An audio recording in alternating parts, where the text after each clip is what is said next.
¿Qué tal? Buenas tardes. Bueno, vamos a ver si la técnica nos deja más o menos lanzar todo el trabajo. Bien, pues en primer lugar me gustaría dar las gracias a Elena por su amable invitación para venir aquí hasta Cádiz. Cádiz es una ciudad que paradójicamente yo no conozco mucho porque lamentablemente no la he visitado mucho, pero está siempre muy presente por el trabajo que yo desarrollo y que básicamente es lo que ahora expondré de forma sintética, que es hasta qué punto Cádiz jugó un papel definitivo en relación con el mundo hispanoamericano.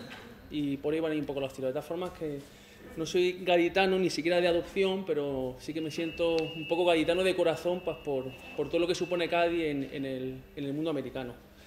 Bien, y como es un curso de música, yo lo primero que voy a hacer va a ser poner una audición de música y a partir de ahí, pues...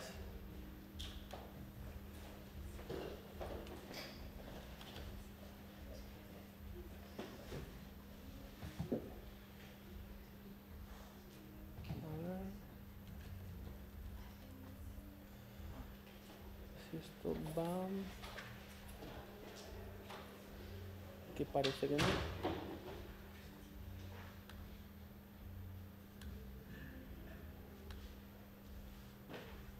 En teoría debiera de ir y lo probamos.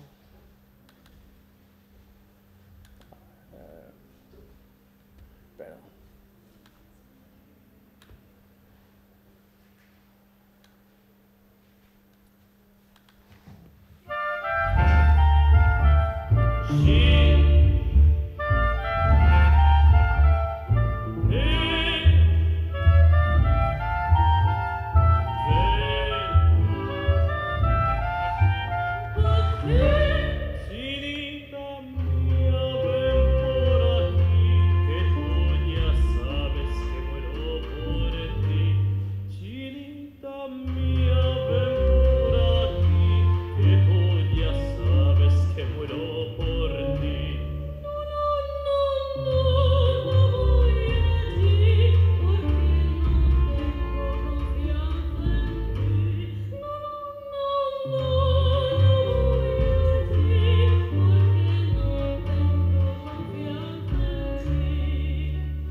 Continuar escuchándola, pero ¿qué es lo que hemos escuchado?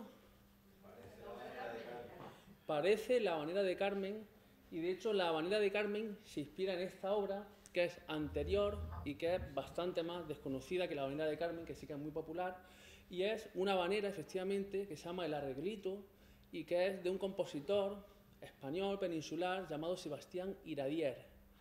Él trabajó durante casi toda su vida en España, pero parte de su vida la pasó en Cuba y en México.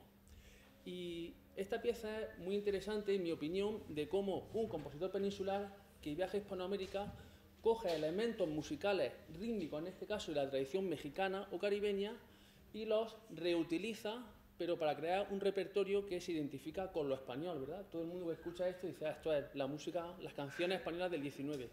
Pero en realidad el origen es afroamericano, tiene origen caribeño.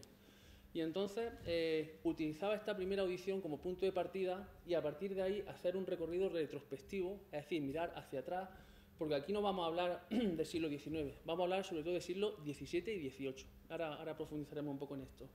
Y es interesante esta idea de cómo lo americano forma parte de nuestro imaginario colectivo de lo que es lo español, ¿eh? Y hasta qué punto actualmente, bueno, pues por razones políticas de diverso tipo, hay una serie de países que funcionan de forma independiente, pero cómo hay unos nexos culturales e históricos a los cuales, bueno, pues tenemos que prestar también cierta atención si queremos entendernos también nosotros mismos y nuestra propia historia. Yo he preparado aquí una pequeña presentación con muchas ilustraciones y lo primero, después de esta pequeña presentación, a su vez, va a haber como dos secciones principales. Una primera parte donde vamos a hablar de forma muy general sobre lo que yo he denominado el mosaico cultural y musical americano. Porque generalmente cuando uno habla de Hispanoamérica tendemos a verlo todo como un único bloque en conjunto, ¿verdad? Pero allí hay una variedad enorme de música, de lenguas, de tradiciones, de culturas, cada una con su propia personalidad. Por eso utilizo la palabra mosaico. Y en una segunda parte vamos a profundizar un poquito más en cuál es el papel de México en todo este gran mosaico musical que es la música de los siglos XVI al XIX. Si alguno de ustedes quiere ampliar o quiere saber más, quiere obtener más información sobre alguno de los temas que yo aquí trato, aquí aparecen unas referencias bibliográficas muy escuetas de, digamos, el ABC de la música hispanoamericana. Hay un par de libros, en principios generales, que son la música en América Latina, pero son muy generales, dedican una parte a México, pero es de todo el continente. Y los dos que aparecen debajo, de Estrada y Saldívar, son ya libros específicos sobre la música en México, que es el tema que vamos a desarrollar más en detalle aquí. Y luego hay obras de referencia, diccionarios, que son también muy útiles. Por ejemplo, si alguno de ustedes quiere saber más información sobre Iradier, pues por ejemplo puede acudir a este, no, porque es un diccionario de la música en México, pero este es un diccionario de la música en España y Hispanoamérica, de tal forma que aparecen entradas por países. Hay una entrada que es México, otra entrada que es Cádiz, por ejemplo, y también es biográfico, es decir, aparecen las biografías de los grandes músicos de España y de Hispanoamérica. Y luego hay también algunas colecciones discográficas, algunos de los discos que yo utilizaré ahora están sacados precisamente de aquí, colecciones discográficas que dedican un apartado importante a músicas americanas o en concreto a música mexicana. En concreto esta editorial francesa de K617, muy conocida en el ámbito, digamos, de la música antigua, tiene una colección dedicada a música de México, aparte con unos estándares de calidad bastante altos. Esto forma también un poco parte de la introducción y creo que es necesario tocarlo porque es un tema muy sensible, toda la cuestión de la colonización española. Hay como varias teorías, está la teoría de la leyenda negra, que se ocuparon de diseminar las potencias europeas cuyos intereses eran opuestos a los de España, porque España controlaba el Atlántico y otras potencias querían entrar allí. Entonces, bueno, hay como varias teorías, pero quizá hechos más o menos objetivos son algunos de los que os presento. Por ejemplo, que antes de que llegasen los españoles, por supuesto, América ya existía y allí había una serie de civilizaciones que tenían un altísimo grado de desarrollo cultural. Estamos hablando de civilizaciones como los aztecas, como los incas, tenían su propia lengua, tenían su sistema de escritura, realizaban cálculos astronómicos, de medición del tiempo, o sea que eran civilizaciones muy avanzadas para su época. El otro asunto, 1492, es el inicio de un proceso en el cual colonizadores europeos, en primera instancia españoles y portugueses, luego se suma gente de otros lugares de Europa, llegan directamente a imponer, y esto sí que es un proceso de imposición y de colonización en todos los términos. Digo aquí como pasa un poco en todos los imperios. Recuerdo un poco toda la cuestión de los romanos, por ejemplo, todos los grandes imperios siempre ha sido por la imposición, que es como se hacen estas cosas. Aunque eso ha dado lugar a una cuestión historiográfica que se llama leyenda negra, es lo que os comentaba antes, como muchos países europeos, aprovechándose de esa situación que realmente fue real y hubo abusos, los deformaron y los agrandaron al objeto de desgastar la imagen de España. Y esa imagen todavía sigue pesando a nivel histórico, historiográfico. Otro aspecto interesante que vamos a ver ejemplificado con audiciones es estos conflictos que se producen en un poder que llega a un país distinto. El asunto no puede plantearse de forma simplista, es decir, que llega un colonizador y coloniza, sino que a veces los colonizados tienen recursos para integrarse dentro del discurso del que coloniza. Entonces, es muy interesante, yo creo, esta reflexión porque se ve una diferencia muy grande que nos va a ayudar a entender la música, y es las diferentes colonizaciones que hicieron los ibéricos, españoles y portugueses, y otros europeos. Digamos que en España, por su consideración geográfica e histórica, estaba muy acostumbrada a la coexistencia de distintas culturas. Ese famoso dicho de la España de las tres culturas, con una convivencia que no sé si sería pacífica o no, pero sí que era real. O sea, había conviviendo gente de distintas culturas. Y esa experiencia ibérica se lleva a Latinoamérica. Con lo cual, dentro de que es un proceso de imposición cultural, el ibérico tiene como cierta curiosidad cultural por el otro, cosa que no se aprecia en las colonizaciones que han realizado holandeses o sobre todo los ingleses. Pensemos, por ejemplo, en la colonización de los ingleses en la India. Es decir, ha estado todo como muy separado. No ha habido ese interés, digamos, cultural por aprender de la persona a la que tú colonizas, ¿no? Entonces, este proceso es muy interesante porque da lugar a infiltraciones o a elementos que se introducen dentro del discurso del poder, pero que proceden de los que no tienen poder. Esta idea me parece que es muy interesante y se ve clarísimamente en la música. Esto como punto de partida y como objetivos ya un poco más concretos, vamos a aproximarnos un poco a la historia de este extenso continente que es América Latina, que tradicionalmente es considerada como una zona periférica. Es decir, aquí tocamos la idea del poder. La historia de la música la han escrito los musicólogos alemanes desde Centro Europa y por lo tanto lo han explicado la historia de la música centroeuropea. Y ya España es periferia con respecto a los alemanes, pero Latinoamérica sería como la periferia de la periferia, con lo cual existe una gran desinformación sobre cuál es la actividad musical en los países latinoamericanos, cuáles son los compositores, apenas hay ediciones de música. Entonces es como una enorme laguna la que tenemos en el estudio de esta música, y que eso condiciona cualquier aproximación, obviamente. O sea, no tenemos obras completas de ningún compositor latinoamericano, por ejemplo, mientras que de Mozart y de Bach, de compositores del canon, están haciendo la tercera o cuarta edición, ¿verdad? Pues en Latinoamérica tenemos ahí un déficit muy grande que, bueno, poco a poco va mejorándose. Y México, pues hasta cierto punto es una avanzadilla cultural con respecto al resto de países latinoamericanos. Incluso hoy México es una gran potencia cultural y económica, pues si la comparamos con Perú, por ejemplo, con Bolivia o con Chile. México es un país culturalmente muy avanzado, de muchos contrastes, pero para ciertas cosas puntero realmente a nivel mundial. He puesto aquí este mapa y he puesto conscientemente un mapa mudo. Mapa mudo es aquellos que no identifican la ubicación de los países. México, yo creo que todos sabemos, ¿verdad? Es este país de aquí. Pero, por ejemplo, si yo señalo aquí, Bolivia, muy bien, y este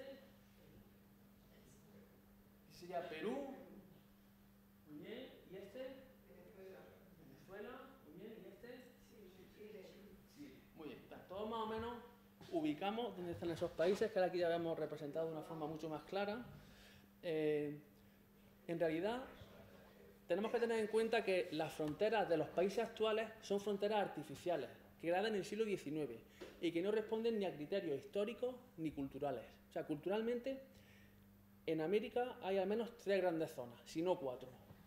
Por lo que respecta a América Latina, la que habla idioma ibérico, estaría Mesoamérica, que sería México, y toda esta serie de repúblicas centroamericanas cuya creación es absolutamente artificial, en el sentido de que eso en el pasado formaba una única unión geográfica, que era el Virreinato de Nueva España, que es el actual México un poquito más pequeño. Luego estaría las Antillas, que es toda la zona de las islas del Caribe, ¿verdad? Y luego este vasto territorio que sería América del Sur. Y luego al norte estaría la parte de Angloamérica, que le llaman algunos, con Estados Unidos y Canadá.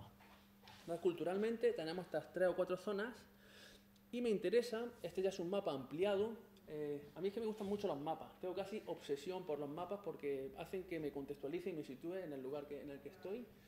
Y aquí lo que vemos es cómo se dividió el virreinato de la Nueva España. El virreinato de la Nueva España era el actual México, más o menos. Pero tenía unas demarcaciones políticas y religiosas que son distintas a las actuales. Por ejemplo, tenemos aquí México. Este era, digamos, el cogollo, el arzobispado de México, era la parte donde estaba el virrey, la parte más lujosa, con más dinero. Luego tenía Puebla. Estas crucecitas significan catedrales. Catedrales. Aquí vemos el estado de Oaxaca, con la capital en Antequera. Actualmente se llama Oaxaca. A veces en México las ciudades tienen dos nombres. Uno, el colonial, y otro, el actual. Por ejemplo, esta Antequera se puso en homenaje a la ciudad de Málaga, pero actualmente se llama Oaxaca, como el estado. Ciudad Real, Mérida, son nombres españoles totalmente. Y ya yendo hacia el norte, encontramos que el territorio está mucho más despoblado. Encontramos Durango y Monterrey. A partir de aquí ya es desierto, y en realidad los españoles no continuaron porque era un territorio que no les interesaba. Podían haber colonizado hasta el norte, pero eran condiciones climáticas muy inhóspitas, no había tierra, no se podía cultivar y no subieron más para arriba. Esa fue la razón. No le interesó el territorio. De hecho, no le interesó hasta mediados del 18, ya cuando empieza todo el movimiento de lo que actualmente es Estados Unidos, ¿verdad? Con la famosa Constitución. Hemos hablado un poquito de geografía y ahora quiero que hablemos también un poquito de cronología, de fechas. Hay unos bloques que yo creo que ustedes los conocen con seguridad, pero en todo caso nunca viene mal repasarlos, y es cómo podemos dividir la historia de ese gran continente que hemos visto y que generalmente se distribuye en tres partes distintas, tres secciones. La primera es la anterior a la llegada de los españoles. En el caso de México, los españoles, Hernán Cortés, llega a Tenochtitlan en 1521, con lo cual hay una primera gran fase de México que es anterior a la llegada de Cortés. ¿A eso cómo se le llama? Pues se llama México precolombino, o se llama México prehispánico, México aborigen, también México indígena, tiene varias denominaciones.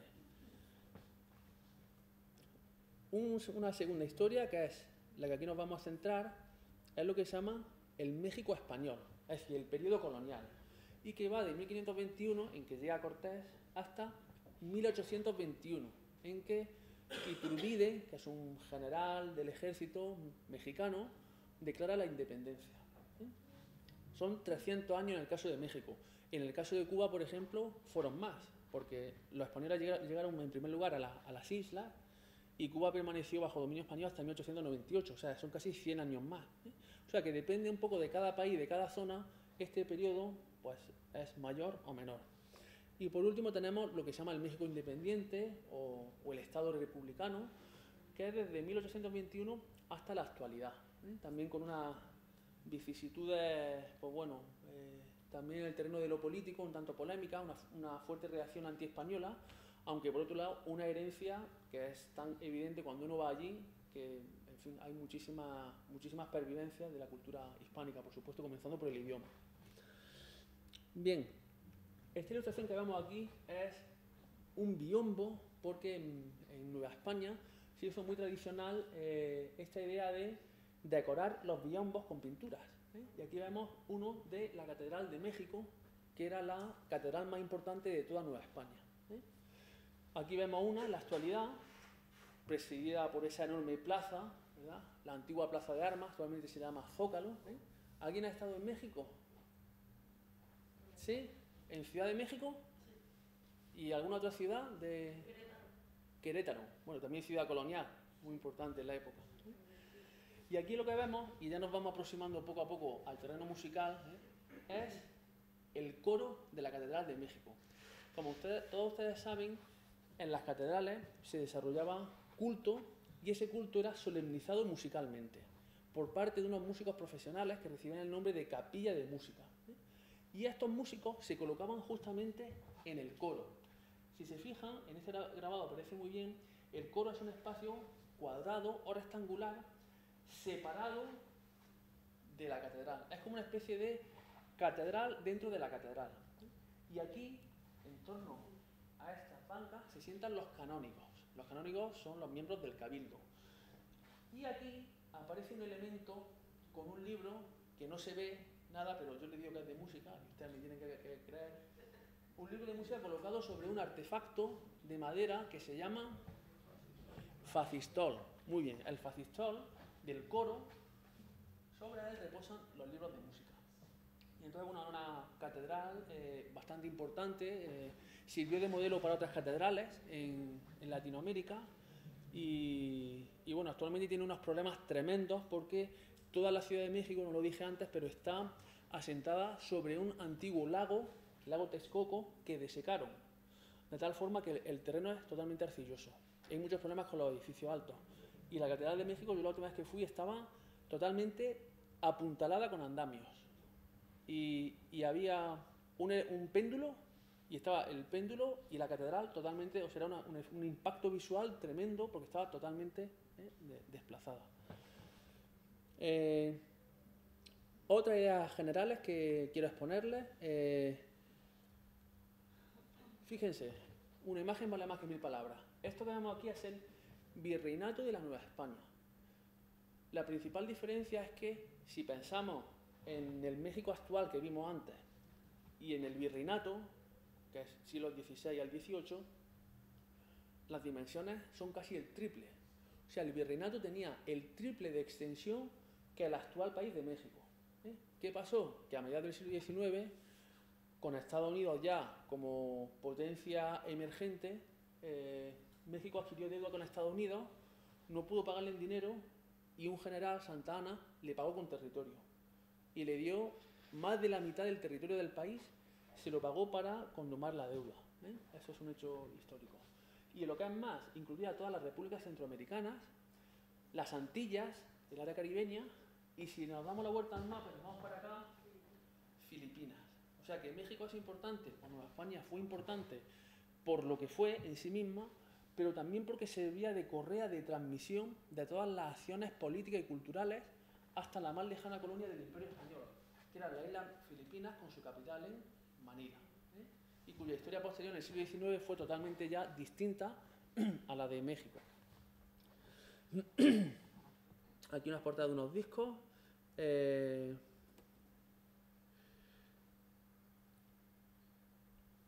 Básicamente esto ya lo comenté con anterioridad. La idea que me interesa también mucho subrayar es esta idea de mestizaje. Es una idea que además ahora está muy de moda, ¿verdad? El mestizaje ahora es una cosa que incluso se potencia culturalmente, pero esto no es un invento de ahora, por mucho que nos diga. El mestizaje en realidad hunde sus orígenes muy atrás en el tiempo y tiene una materialización muy clara y muy palpable en México como cultura y como arte y también como música. Allí había un grupo indígena, aborígenes, precolombinos, y los ibéricos rápidamente se mezclaron, hasta el punto de que ya en la propia época se hicieron los famosos cuadros de castas. No sé si ustedes han escuchado hablar de esto, es un tipo de pintura típica de Latinoamérica y que consiste en tipificar racialmente todas estas mezclas. Entonces aquí tenemos de castizo y español, de castizo y española, español. Está todo dentro de la filosofía ilustrada de clasificar todo de forma muy rigurosa. De lobo y negra, chino. Y es también curioso porque algunos de ellos aparecen tocando instrumentos musicales. De India y cambujo, tente en el aire. O sea, ya a veces las mezclas se van ya complicando de tal forma que a veces es muy difícil saber qué tanto hay, ¿verdad?, de cada uno de estos tipos raciales, pero en todo caso, de tente en el aire, que era la anterior, y mulata, a barrasa, albarrasado.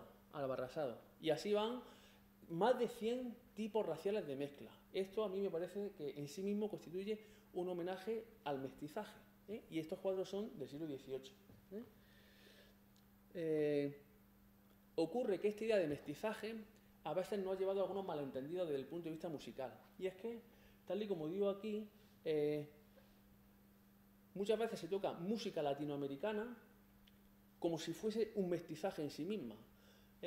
Si tenemos en cuenta, por ejemplo, que la música que se tocaba en las catedrales, en ese coro que hemos visto, ahí no tocaban los indígenas. Ahí estaban los canónigos y había músicos españoles que traían de España o de Cádiz, de distintas catedrales, y eran los mejores músicos disponibles. O sea que el mestizaje tenía también sus lugares y sus espacios. No es que todo fuese mestizaje de buena primera. Y me gustaría ejemplificar todo esto a través de una audición que vamos a escuchar en dos versiones. Y las vamos a comparar. A ver qué... ¿De quién es esto?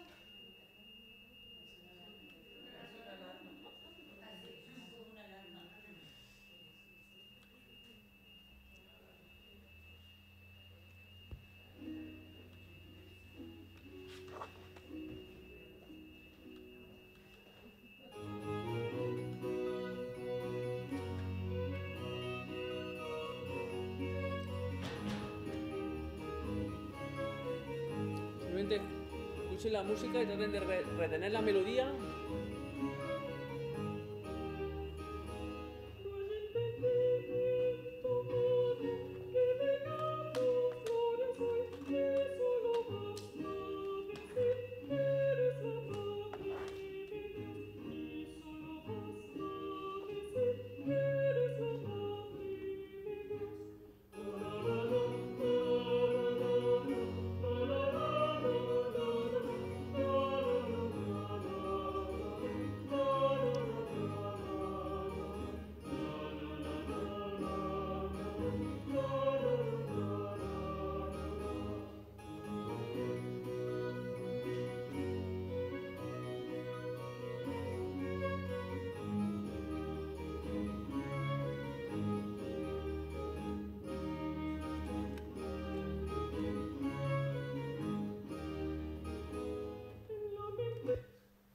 Una primera versión. La pieza tiene un sabor popular que es indudable, se llama cachua. Actualmente se siguen cantando cachuas. Esta pieza en concreto procede de Perú, pero también hay repertorio de este tipo contemporáneo en México. Y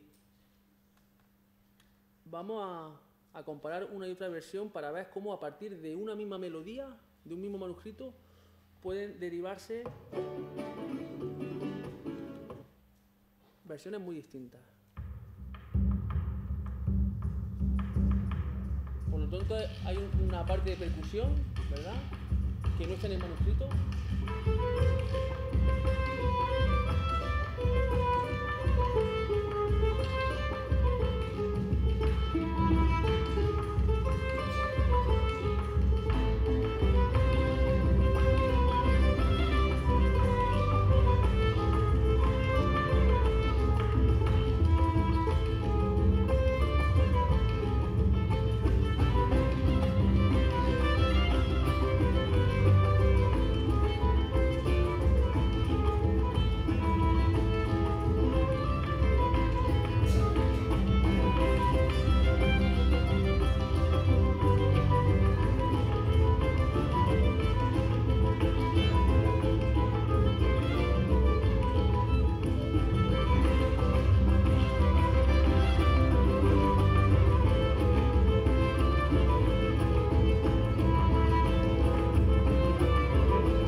¿Qué versión le ha gustado más? ¿La segunda o las dos? Las dos. Ajá. ¿Quién toca esta? Esta segunda la hace Jordi Savall, que es un músico muy conocido, en el ámbito de la música antigua española, excelente músico, con una creatividad y una inventiva y una capacidad de improvisación extraordinaria, pero con unas licencias en su interpretación que a veces no se corresponden con la información que tenemos de cómo se hacía esta música en la época. Sí, si a mí me preguntan cómo es posible que esto se hubiera tocado en 1789, yo diría que de ninguna de las dos formas, pero que en todo caso si se aproxima a alguna más, sería la primera. Porque la segunda es una construcción interpretativa que hemos hecho desde el siglo XXI y nuestra visión de esta música con esta idea de la multiculturalidad, de meter percusiones, de meter esas improvisaciones, con unos violines además que no tenían en la época, porque las cuerdas eran de tripa y tenían una sonoridad distinta a estas que utiliza Sabal. Entonces, simplemente, como a partir de una misma melodía, tenemos dos resultados acústicos absolutamente diferentes. Es un aspecto que tenemos que tener en cuenta porque ocurre que, claro, a veces la música nos gusta más o menos en función de cómo se toca. Jordi Sabal tiene muchísimo éxito y yo he aprendido muchísimo y lo sigo escuchando y, en fin, me encanta. Pero hay que hacer también un filtro crítico y decir, me encanta, pero es esto. O sea, esto no es como se hacía en la época. Es una recreación muy bien hecha con los mejores músicos, digamos, de Europa, pero es una recreación, una invención. Esto me parece que es interesante. Sí. Casualmente yo sí tengo esa partitura, la del códice Compañón. realmente, que no hay indicaciones ni de velocidad, instrumento y voz. Pero... Nada, una pura melodía. Una pura melodía. Es una fuente además muy curiosa porque es una fuente peruana que recopiló un arzobispo, un obispo, Baltasar Jaime Martínez de Compañón, hizo una visita por su diócesis, como hacen todos los obispos, se sigue haciendo en la actualidad. Y este hombre, que era curioso y tenía ese interés por los otros, tal y como comentaba antes, ordenó recopilar en una serie de volúmenes toda la información relativa a aquellos territorios. ¿Qué plantas había? ¿Cómo construían los indígenas? Los tipos de madera, los tipos de trajes y también la música que tocaban. Y por eso aparece una serie de piezas musicales. Fijaos, el huicho nuevo. Huicho es una palabra que procede del quechua. Bien. ¿Podrías repetir el nombre del que ha hecho esta versión? Sí, se llama Jordi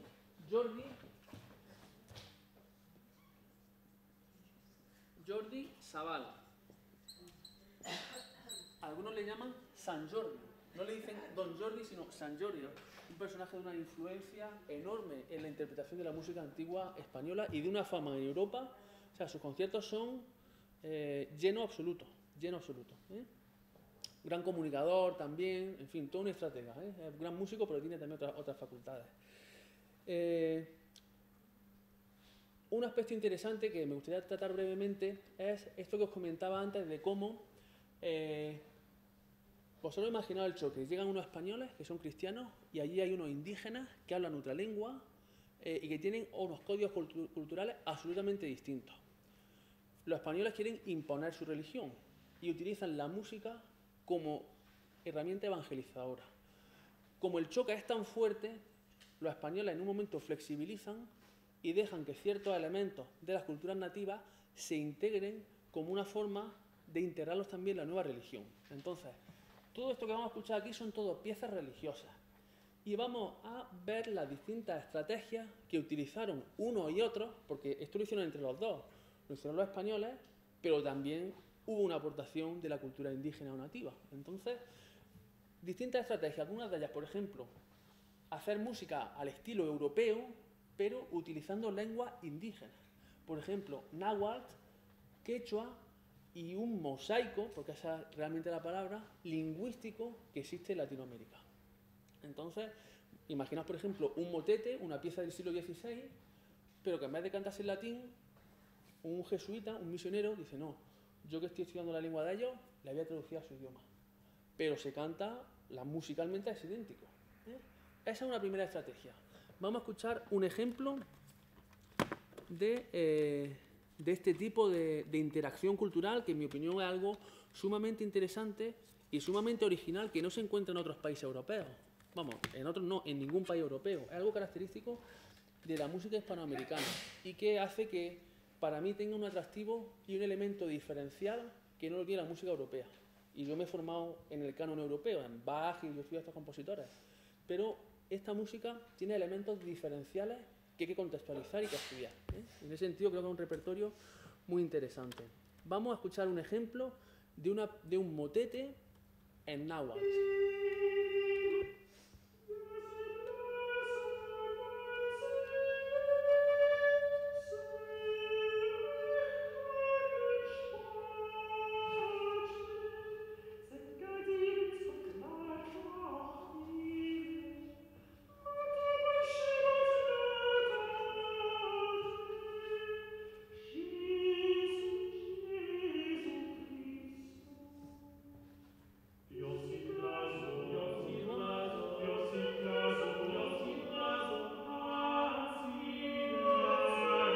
Una pieza polifónica a 4 voces.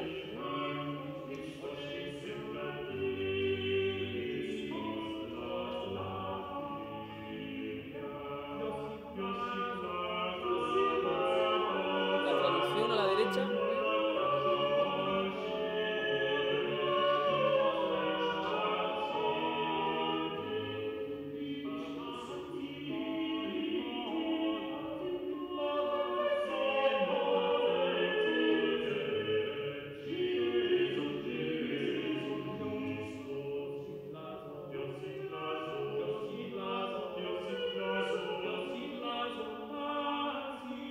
Repitiendo esta estrofa, primera estrofa.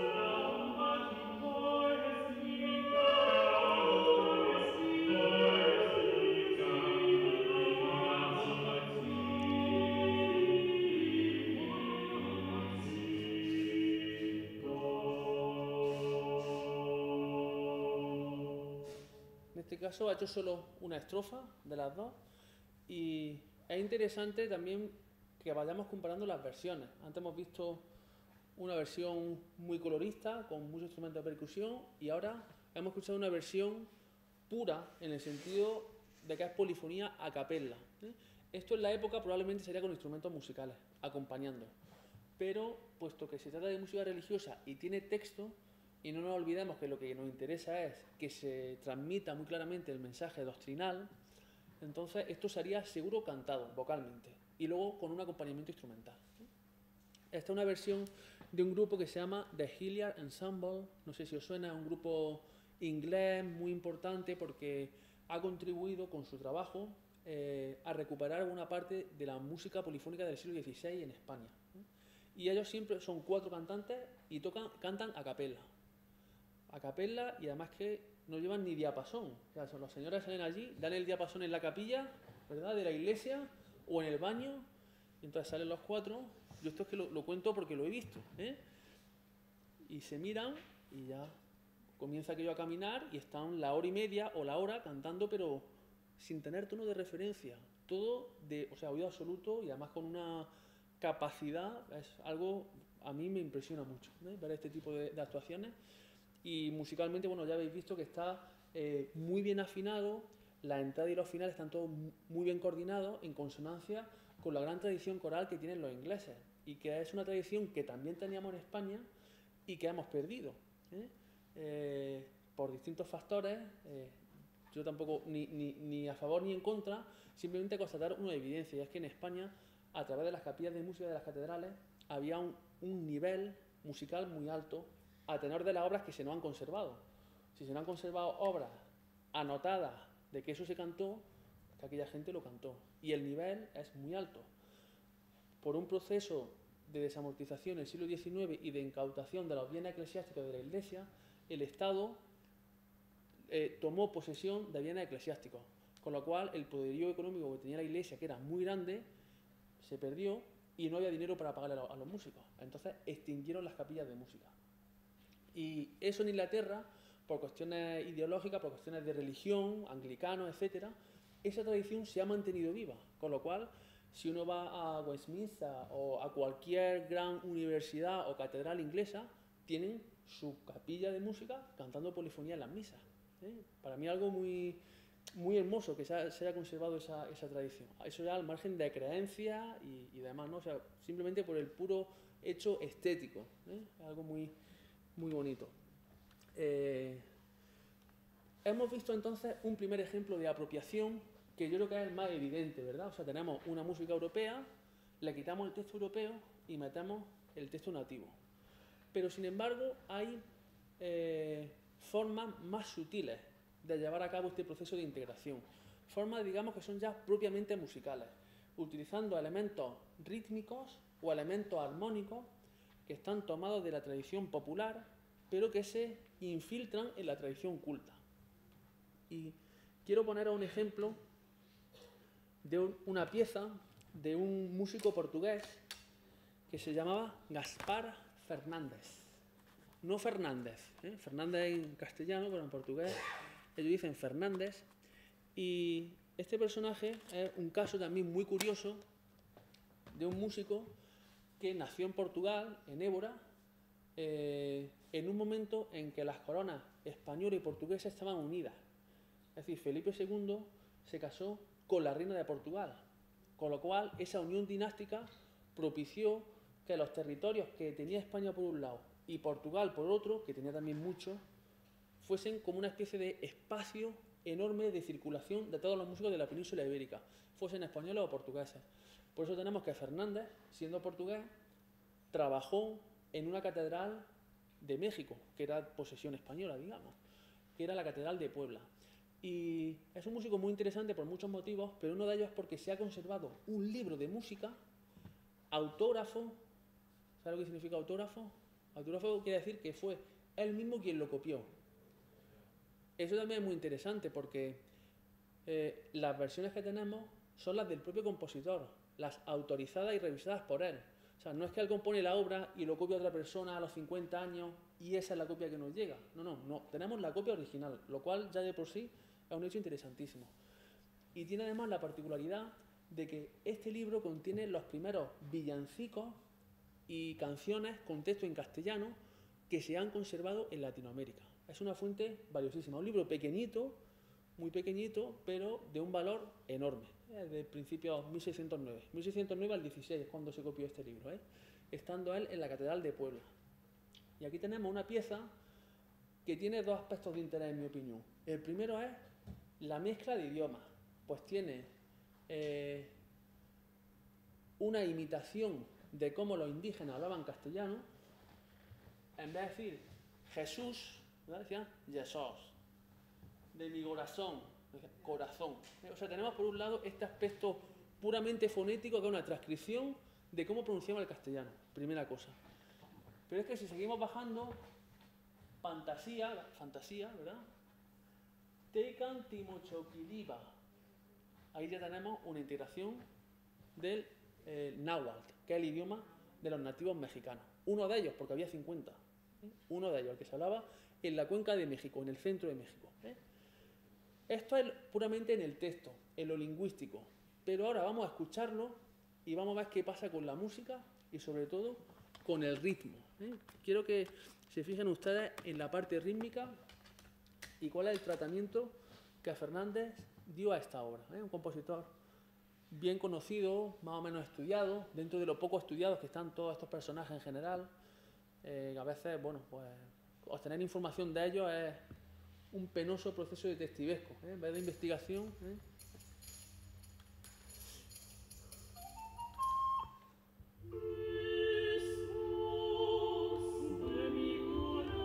Estribillo y coplas alternas.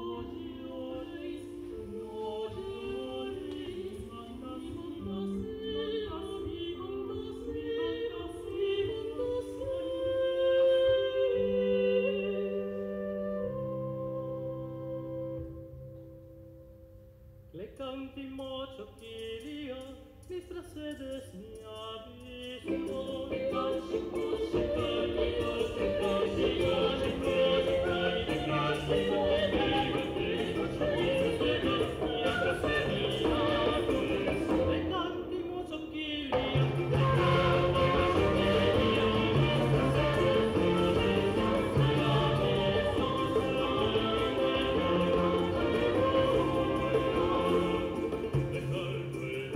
Copla 1.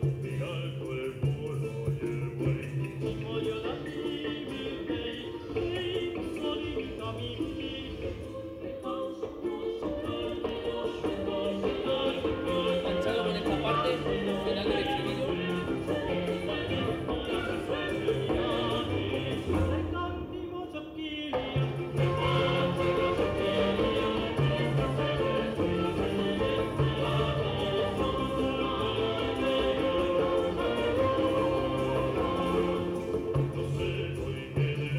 Segunda estrofa.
Una versión también con muchas licencias, no apta para puristas, pero funciona musicalmente.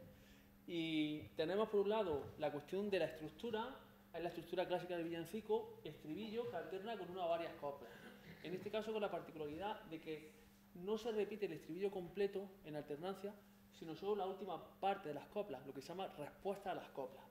Porque si hay que repetir el estribillo completo, se hace la cosa un poco demasiado larga. Estas piezas, repito, se cantaban en el marco de la liturgia. Otra cosa es que esta interpretación nos haga ver que es música callejera y popular, pero esto es una pieza de Navidad, 24 de diciembre, vamos. Jesús de mi corazón, una pieza al niño Jesús, pero con esta integración tan curiosa de lingüística, por un lado, y también musical. Por ejemplo, encontramos una reiteración del ritmo, que es algo típico de las músicas indígenas. Un ritmo, digamos, bastante insistente, hasta cierto punto machacón. Y luego, si uno ve la partitura, encontramos que desde el punto de vista armónico hay un gran estatismo. La armonía no va caminando y va creando puntos de tensión y distensión, sino que va toda, digamos, caminando en un mismo canal. Otro rasgo también característico de la música indígena, al menos así es como lo han visto los especialistas. Con lo cual, una piececita que dura 1 minuto y medio, pero la cantidad de cosas que están pasando ahí, musical, cultural e ideológicamente. O sea, estas piececitas son como artefactos culturales complejos en los cuales uno ve música, pero también se pueden ver otras muchas cosas.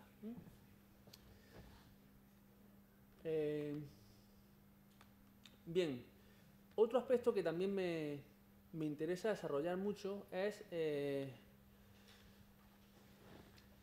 la cuestión de la globalización. A mí esta palabra me gusta mucho, es una palabra moderna. ¿Qué entendéis por globalización? ¿Quién me puede decir que globalización a qué os suena? Reunión, englobar, por aquí, generalizar, universalizar, bueno,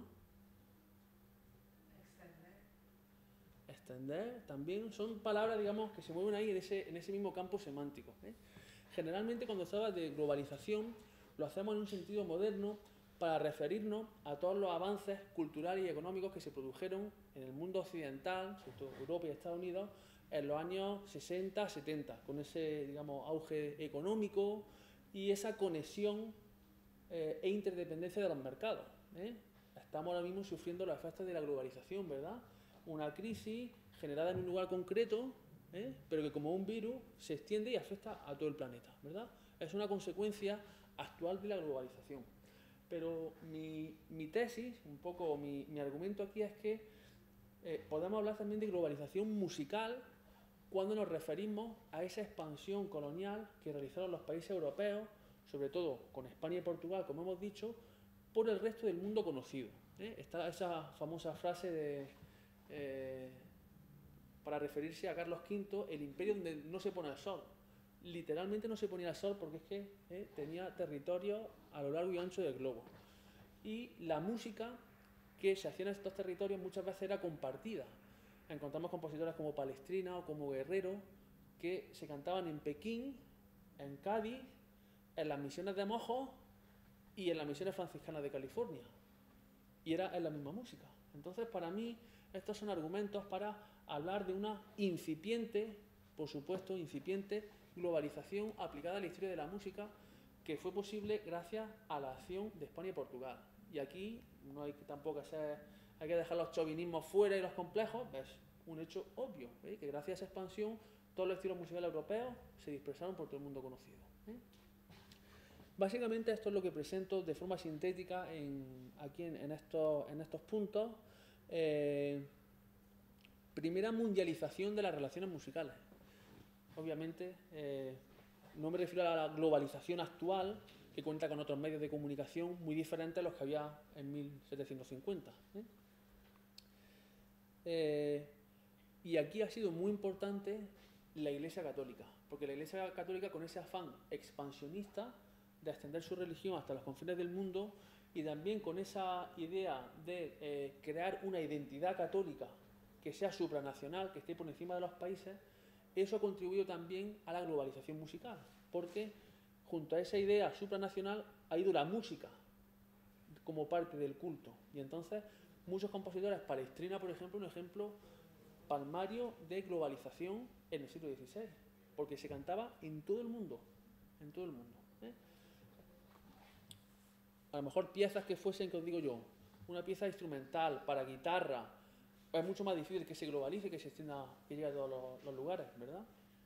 En ese sentido en el que subrayo este motor, ese papel de motor de la Iglesia Católica. Y bueno, aquí lo que os decía un poco, ¿no?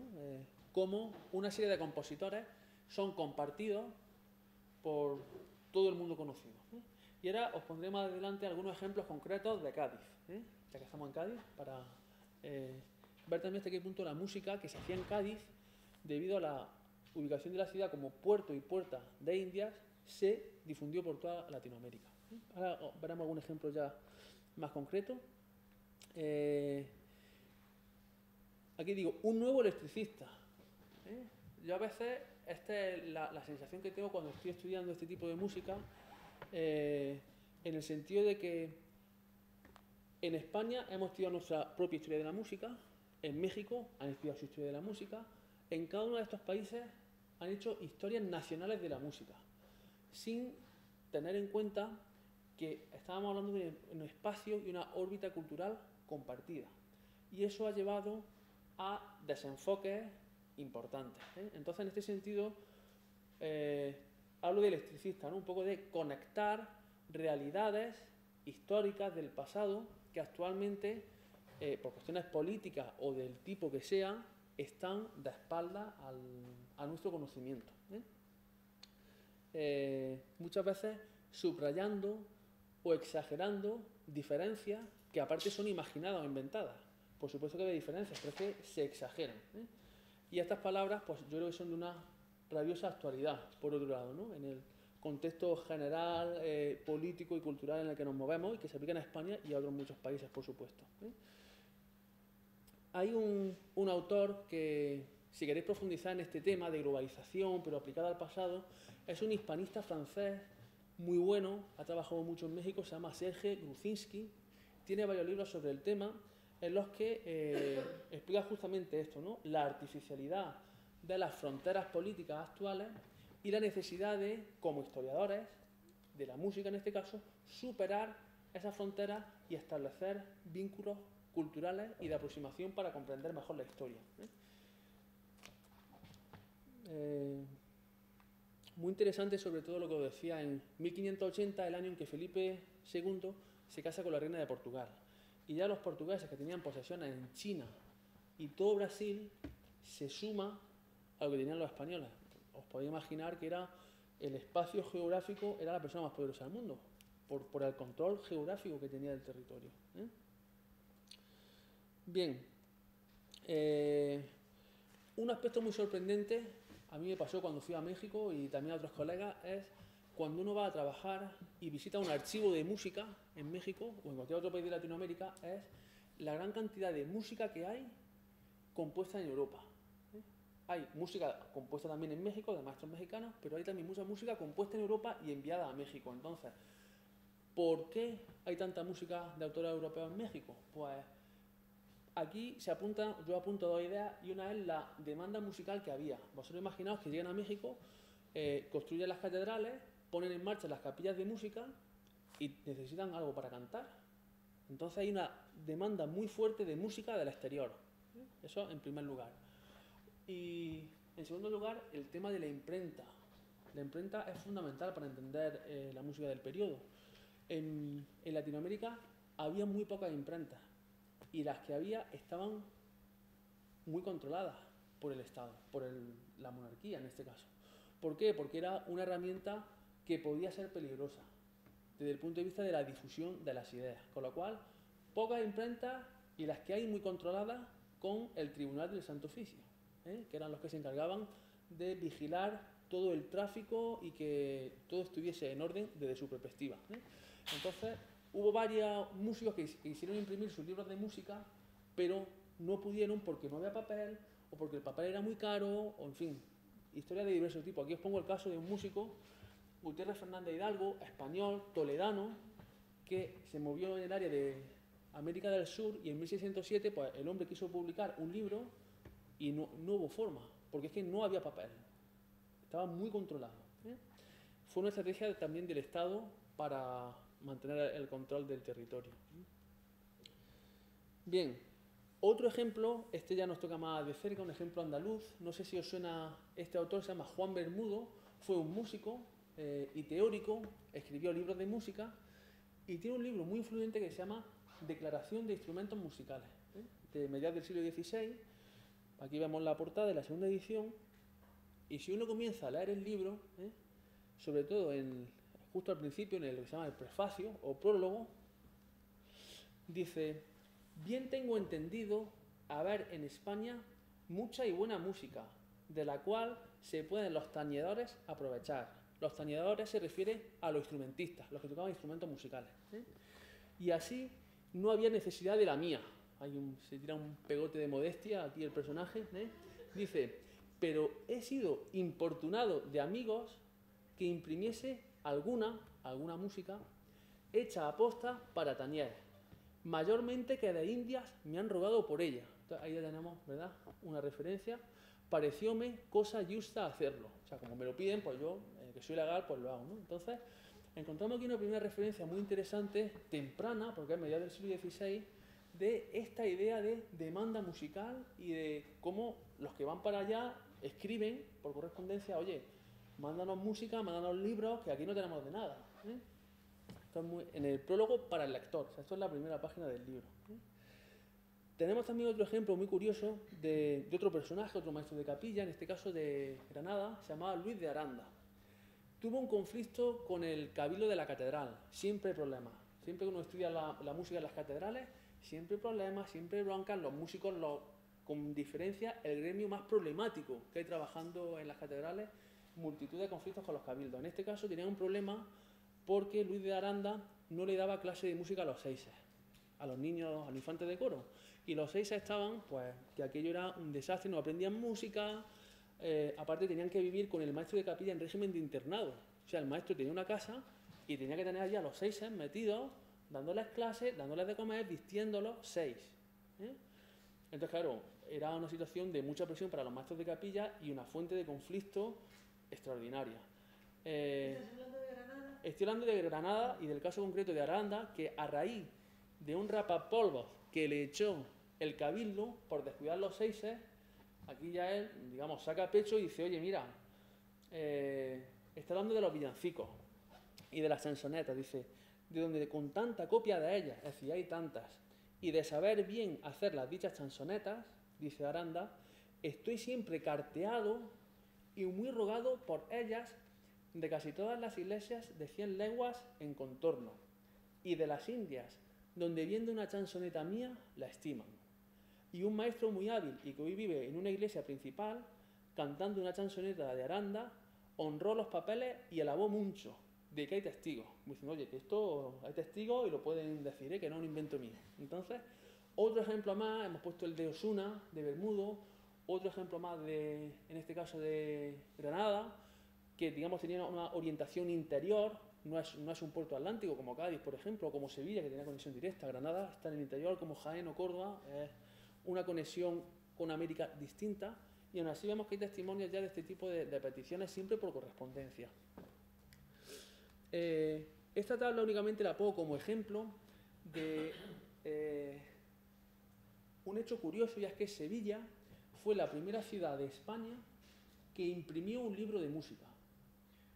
Este hecho puede parecer así como anecdótico, sin mayor relevancia, pero tenemos que pensar que en esta época la música se transmitía de forma manuscrita. Es decir, si yo tengo una obra y quiero que alguien la cante, tengo que hacer una copia manuscrita de forma expresa, o hacerla yo o pagarle a un copista que la haga. Sin embargo, la imprenta permitía que hiciera un libro y tenía 1000 ejemplares que tú podías enviar a quien a ti te interesara. Con lo cual la música se distribuía primero de forma más rápida y en segundo lugar de forma menos costosa. No es lo mismo pagarle a un copista que hacer una tirada de 1000 ejemplares. Los ejemplares son mucho más baratos. Entonces, Sevilla fue la primera ciudad en España que tuvo tipos de imprenta, ¿verdad?, de música. Eso es interesantísimo. Y aquí tenemos los primeros libros de música que se imprimieron, los 12 primeros libros de música. Bien, pues todos estos 12 primeros libros de música están documentados en México.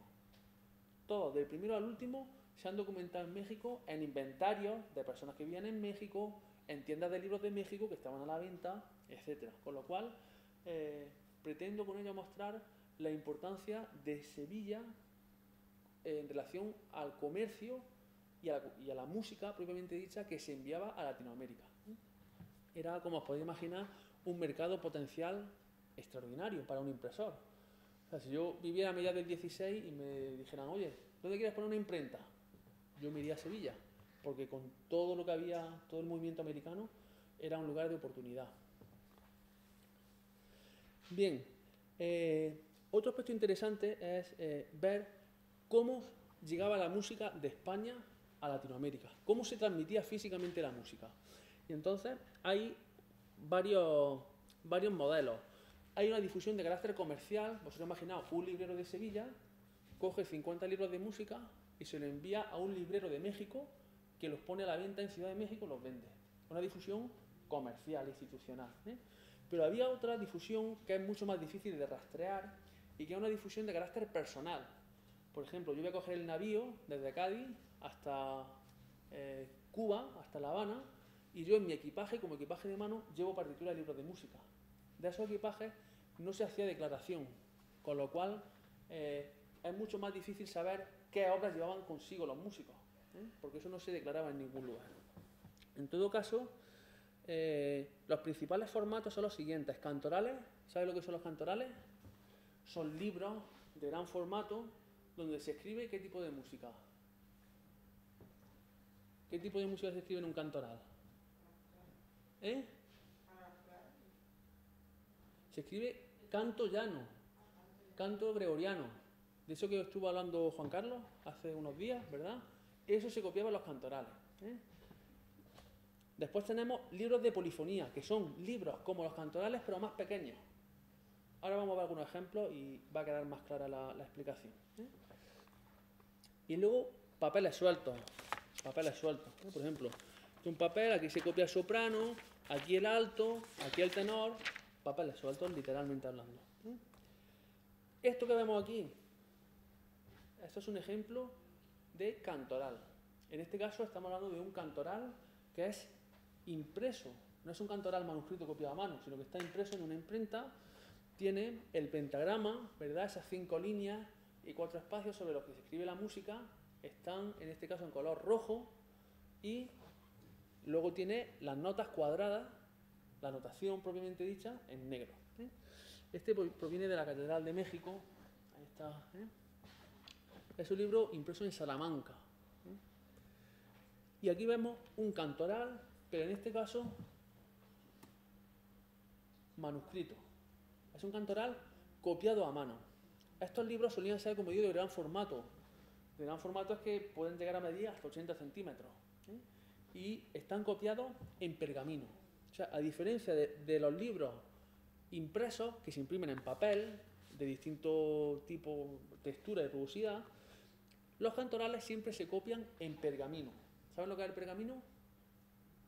Es la piel, digamos, limpiada, desecada y estirada. Eso se le da un tratamiento, se curte y sobre ella se escribe. Es un material muy costoso, pero tiene la ventaja de ser muy duradero. Dura muchísimo tiempo. Algunos de estos libros son del siglo XVI y están impecables, porque es un material muy duro. Tenemos también pentagrama, en este caso, 5 líneas en rojo, y luego la notación que mezcla cuadrada con notas romboidales e incluso con puntillos. Es decir, encontramos aquí un canto gregoriano que no es el canto gregoriano puro de la Edad Media, sino un canto gregoriano, digamos, evolucionado, donde se van introduciendo aspectos de precisión rítmica. De hecho, una de las teorías interpretativas de esta música es la que indica que se hacía medida, con un pulso constante. O sea, que esa idea que tenemos del canto gregoriano libre, ¿verdad?, melismático, tal, eso es posible, pero hay que ver qué canto gregoriano, dónde y cuándo. A lo mejor el canto gregoriano de Aquitania del siglo XIV sí, igual se hacía a lo mejor libre, pero en la catedral de Jaén, que es de donde yo vengo, pues igual se hacía canto gregoriano, hay evidencia de que se hacía medido. Pom, pom, pom, pom, pom, pom, medido con una precisión de pulso. Incluso, bueno, aquí pone negra con puntillo, corchea, negra, negra, o sea, que ya digamos hay un deseo de precisar rítmicamente la notación. Y otro aspecto, bueno, no sé si curioso o no, es el asunto de los roedores. Se fijan en la parte, en la esquina, estos libros estaban en el suelo. Y en México había muchas inundaciones. En 1829 hubo una inundación, destruyó la ciudad por completo. Por completo.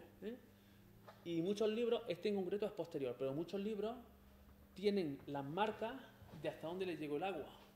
Y bocados de roedores, o sea, mordiscos de ratones. Bueno, de ratones no, serían unas ratas como demonios. Pero son artefactos también, artefactos simbólicos, porque un volumen de estas características requiere la intervención de varios artesanos del libro. O sea, tenemos en primer lugar a la persona que prepara los pergaminos.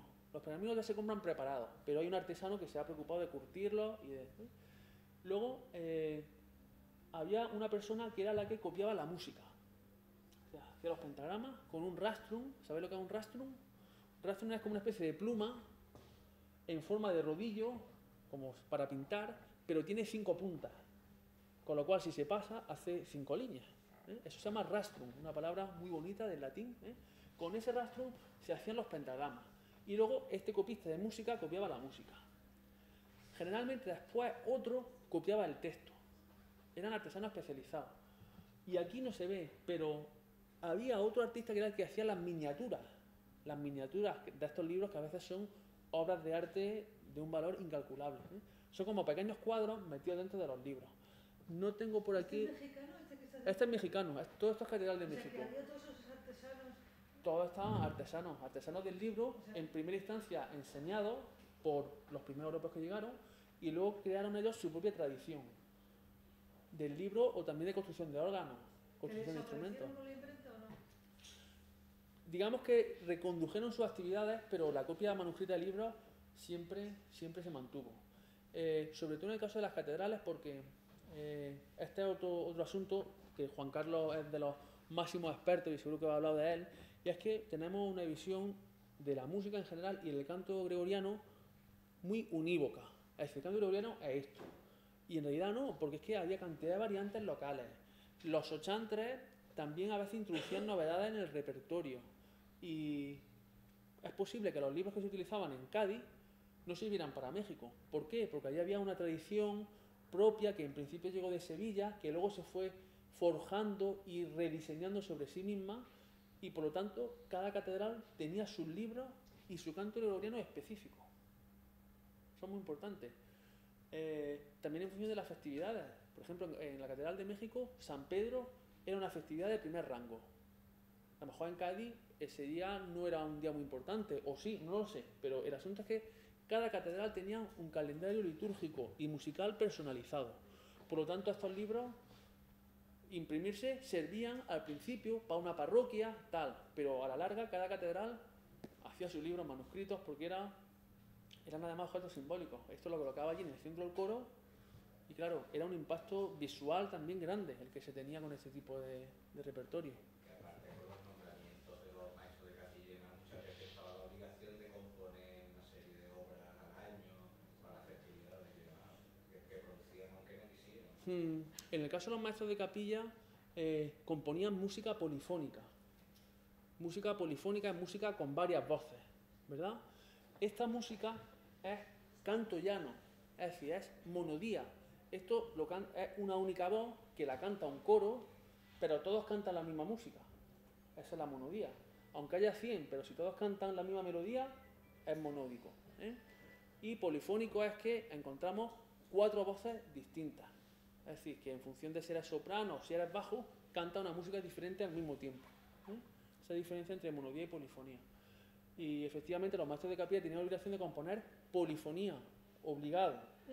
Y estos son libros de canto llano y quien los cuidaba era el sochantre, que era un canónigo.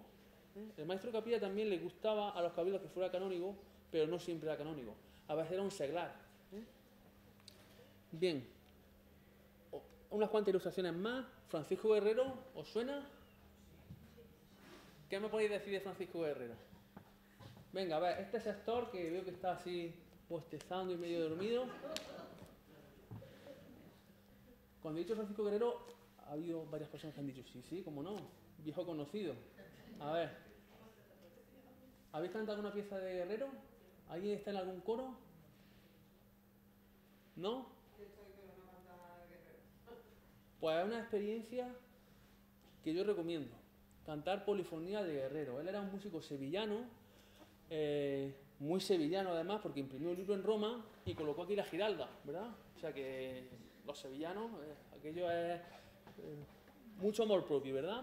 Santa Justa y Santa Rufina son las patronas de Sevilla, las coloca aquí flanqueando la Giralda, y os muestro este libro, Liber Vesperarum, ¿verdad? Un libro de víspera que compuso Francisco Guerrero, Hispalensis, Ecclesia y Magistro Autores, es decir, libro de víspera de Francisco Guerrero, sevillano, autor y maestro de capilla, ¿verdad? Maestro de la iglesia, dice literalmente. Y aquí vemos el índice, salmos, himnos, magníficas y antífonas. ¿Y en qué año se imprimió esto?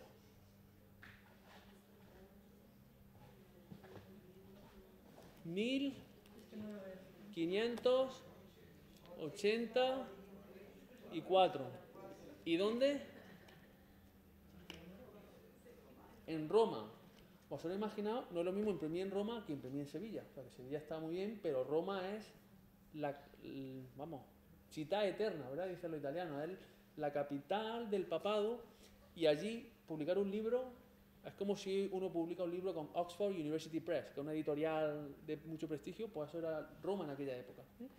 Traigo este libro a colación porque se difundió muchísimo por México hasta el punto de que los originales se gastaron y tuvieron que hacer copias manuscritas. Esto es un libro de polifonía de la Catedral de México que es una copia manuscrita del libro impreso de Guerrero. Tanto lo cantaron que es que decían las actas de Cabildo los libros del maestro Guerrero están hechos pedazos, decían las actas, y es que realmente estarían hechos polvo. Incluso este, que es una copia, fíjense cómo está la encuadernación, o sea que este también lo han usado bastante, es una copia del siglo XVII. Una copia sencilla, muy práctica, no tiene elementos ornamentales en exceso, unas iniciales discretamente coloreadas, pero una cosa que tampoco distraía en exceso a los músicos. Y esto es un libro de polifonía. ¿Por qué sabemos que es de polifonía? Porque yo veo que hay como 4 bloques, ¿sí o no? ¿Lo ven ustedes? Aquí hay uno, aquí hay otro, que empieza con la N, ¿verdad? Y aquí otro. Este libro se colocaba en el facistol y cada voz, cada músico leía su parte. El que tenía la voz más aguda, soprano. El que tenía una voz un poquito más grave, alto. Más grave, tenor. Y el bajo, voz profunda, leía de aquella parte. Una pregunta que yo tengo. Estas partes agudas, ¿quiénes las cantaban en las catedrales? Porque las mujeres no tenían derecho a cantar en las catedrales. Eso además estaba así legislado. En fin, políticas de género y todo eso, estamos aquí hablando de otra cosa. Entonces, estas partes agudas las cantaban los niños seises, estos que daban tantos problemas, ¿verdad? Y también los castrati. ¿Quién eran los castrati?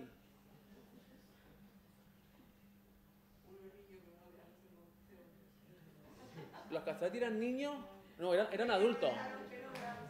Eran adultos, y eran niños que por sus especiales facultades musicales o por su voz eran castrados al objeto de que pudiesen mantener la tesitura que tenían cuando eran niños. Tened en cuenta que en la sociedad del antiguo régimen eso podía suponer que del salario que ganase el niño, futuro cantor, podía vivir toda la familia. Con lo cual, la castración, que es una práctica absolutamente deleznable a los ojos del siglo XXI, porque es que además es así, pero en la época tenía una consideración muy distinta a la actual. Entonces, estas partes agudas las cantaban o bien los niños seises, los que vivían con el maestro de capilla, o bien los castrados, porque castrati es italiano, pero existía la variante española que era castrado, o bien otra, un poquito más chistosa, que aparece en las actas capitulares, que era el de capón. Capón o caponcillo es la variante española para castrati. Y eran los que cantaban estas voces agudas. Mientras que las otras voces las cantaban todos voces ya adultas de hombre. Los altos son las voces más agudas de hombre, altos contra tenores, y tenor y bajo son ya voces naturales, voces que se llaman de pecho. O sea, no hace falta hacer ninguna cosa rara, sino que es tu registro. Es muy interesante todo este mundo de la educación musical, de la castración, es un tema también no exento de morbo. Y yo recuerdo en un congreso hubo una ponencia, un congreso de musicología, casi la Sociedad Española de Musicología, y hubo una ponencia de un historiador, él no era músico, que había estudiado un tratado médico de la época donde explicaba toda la cuestión de la castración. Entonces, bueno, aquello fue, todo el mundo estaba allí escuchando esa ponencia, otras ponencias sin gente, pero allí estaba todo el mundo. O sea, que es un tema como muy curioso que despierta cierto morbo. En el ámbito de las catedrales, tened en cuenta que todo esto era para hacer música religiosa y que la principal institución castradora era el papado. Con lo cual, repito, al margen de religiones o de creencias, esa práctica la ha fomentado el papado, porque si no es que no había quien cantase esta voz. O ponían a un tío con una corneta y se perdía el texto, cosa grave, o tenían que ingeniarse de alguna forma. Bueno, otro autor, Alonso Lobo, todo lo que estoy poniendo son músicos andaluces, que es un tema por el que también me he interesado últimamente, las relaciones entre Andalucía, el sur peninsular, con México a nivel musical. Y este Alonso Lobo fue sevillano, de Osuna, y fue maestro de capilla en Toledo y en Sevilla. Toledo es, y era también en el pasado, la sede del cardenal primado. El cardenal primado es, de todos los arzobispos que hay en España, hay uno que es el más importante, que tiene contacto directo con el Papa, vía directa. Y ese es el arzobispo primado o cardenal primado de Toledo. Entonces, quiere decirse que los músicos que estaban en Toledo eran los mejor pagados y consiguientemente eran de los mejores que podía haber en la España de la época. Y Lobo fue allí maestro de capilla un periodo de tiempo. Se cansó, tuvo problemas en Toledo y se fue a Sevilla, que es, junto con Toledo y Santiago, de las 3 catedrales más importantes de España. Se ve también lo artístico, ¿verdad? O sea, uno visita la catedral, lo que es la fábrica arquitectónica, y eso ya te da la medida de la importancia a nivel cultural y a nivel de cultos, etc. Y este señor, Alonso Lobo, también imprimió un libro de música, lo imprimió en Madrid. Cuando estaba en Toledo, Madrid también tuvo imprenta de música, imprimió un Liber Primus Missarum. El hecho de que se llame Primus quiere decir que después vendría un Secundus, pero lamentablemente por esa imprenta tan frágil que hemos tenido en España, pues no se conocen más libros impresos de Lobo. Pero este es una copia que se conserva en un museo de México y que viene de la Catedral de México. Viene de la Catedral de México. El libro está, le faltan unas páginas al principio, pero por lo demás está bastante bien conservado, el libro impreso. En este caso, ¿a cuántas voces es esta obra?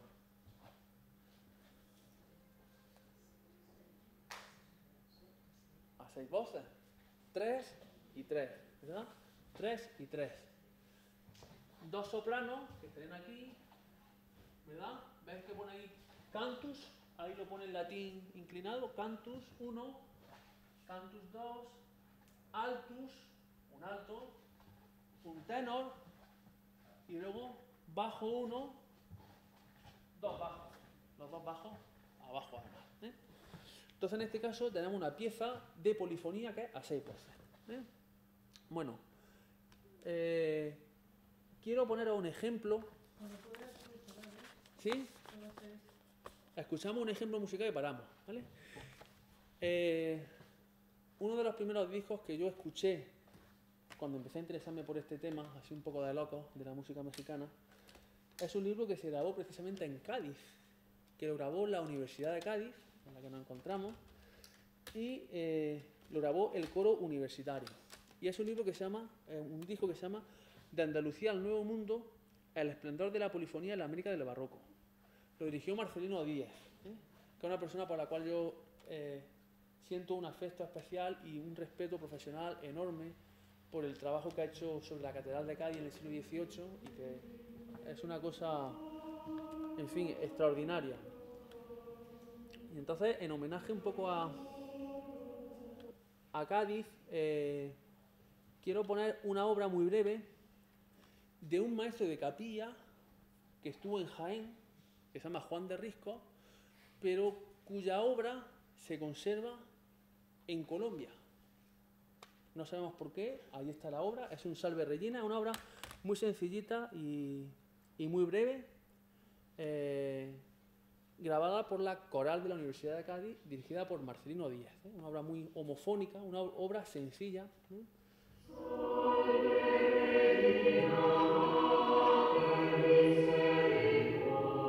Polifonía a 4 voces.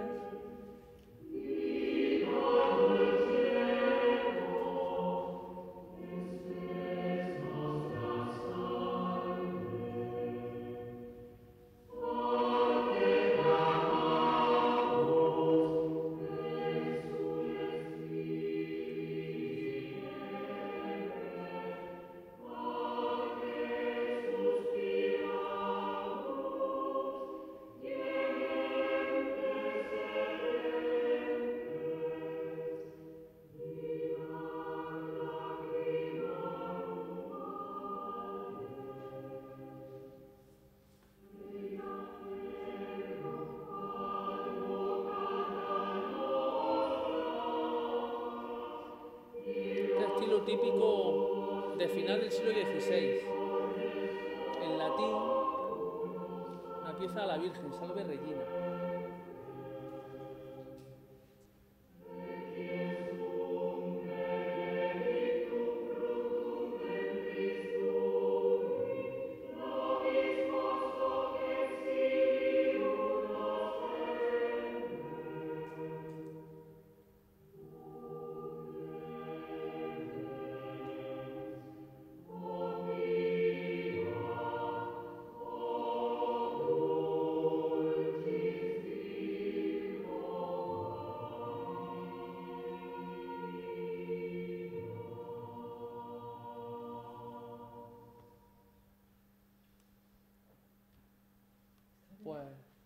pues está muy bien. El disco es un disco del año 89. En el año 89, música colonial, no se sabía ni lo que era.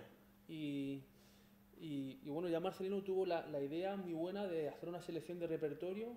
Hay compositores andaluces, Risco, hay obras de Juan Gutiérrez de Padilla, del cual vamos a hablar ahora un poco porque es un personaje muy interesante. Y luego hay piezas de Francisco Losada, que son unos villancicos inéditos de un maestro de capilla, Losada, que se conservan en Barcelona. Fue maestro de capilla en Cádiz. Y del cual también hay obra en América. O sea, es que está todo muy, muy conectado, como veis. Entonces, pues no sé, en cuarto de hora. Hoy no estamos tirantes, ¿eh? Porque, por cierto, se nos ha hecho cuarto de hora justo. Mirad a vuestro reloj.